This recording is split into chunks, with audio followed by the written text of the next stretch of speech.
Okay, in this lesson, I want to talk about the three major chord families and also introduce some dominant 7 open chords. So we've already learned the chords basically of the three major chord families, and they are major chords, minor chords, and 7 chords. Now, so far, we've learned one type of 7 chord. There's all kinds of different types. The type we learned is a dominant 7 chord, which formula is a root, a third, a fifth, and a flat 7.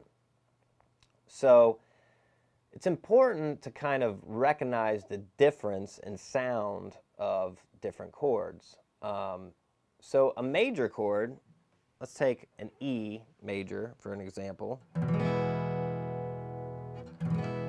The way you kind of want to describe this or refer to it in your ear as is kind of a happy, upbeat sound. So a major chord sounds happy.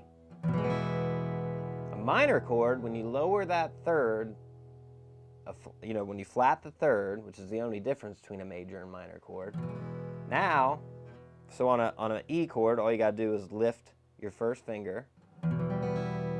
Now we have that minor third that makes a minor chord. Minor chords sound sad, basically. So major chord, happy, upbeat. Minor chords sound sad. Let's take an A chord as an example. So this is our A major, kind of happy and upbeat. This is our A minor, lowering the third. And there's that kind of sad sound. Let's take D major. Now we'll play our D minor. So it's kind of important to test your ear and kind of hear the difference between that happy sound and the sad sound. Now 7 chords have a little bit different sound. That's a dominant 7 chord. It's still major-y sounding, but it's got that flat 7 in it. It gives it that kind of bluesy sound or jazzy sound, as opposed to, there's your A major, here's your A7. Okay, so again, you want to test your ear on those and just get used to hearing. Try when you're listening to music, when you hear a chord played, try to figure out, was that major or was that minor? Just kind of follow the happy, sad thing. Okay, so 3 major chord families: major chords, minor chords, and 7 chords. So let's take a look at how to play some dominant 7 chords as open chords. So we have, let's take our A first. We know that the formula is root, third, fifth, and flat 7. So let's take our A major scale. So we have our root is A, our third is C sharp, our fifth is E, and our flat 7, 1, 2, 3, 4, 5, 6, 7, flat it, is a G. So let's find where we can play those as an open chord. So we're going to play our A, our root as our open A string, our fifth, our E on the first fret with our first finger at the D string. We're going to play our G as an open G string. That's our flat 7. Then on the second fret of the B string with our second finger, we're going to play our third, that's our C sharp. Then we're going to repeat the fifth with our high E string here. And that's our A7 chord. Just kind of strum that a couple times.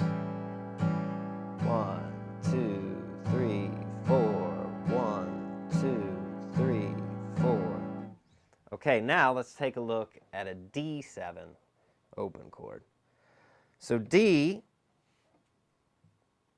is root, third, fifth, flat 7. So we got D, we got F sharp, We got our fifth is A, and our flat 7, 1, 2, 3, 4, 5, 6, 7, flat, is C. So we're going to play that up here with the open D string as our root. We'll play our A, which is our fifth, with our second finger on the second fret of the G string. Play our C, which is our flat 7, on the first fret of the B string. And we're going to play our F sharp, which is our third, with our third finger on the second fret of the high E string.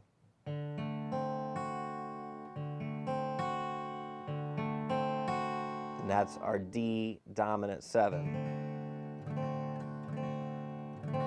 Again, when you see these chords written out in music, it's going to say D and then just a 7 after it. That means D dominant 7, not D major 7. That's a different chord altogether.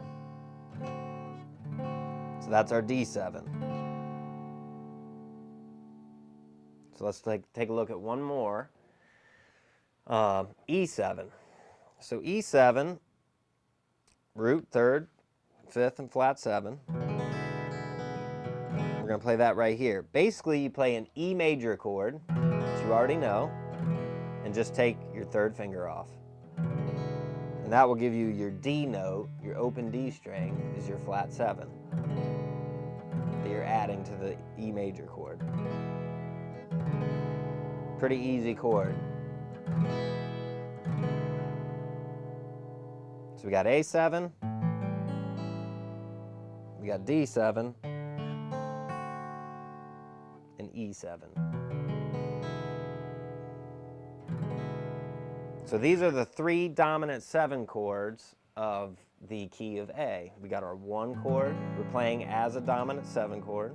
Our 4 chord, we're playing as a D7. And our 5th chord, we're playing as an E7. And dominant 7 chords are commonly used in jazz and blues, and sometimes just pop music. So in the next lesson, we're going to take a look at how to use those and apply them to the 12-bar blues pattern.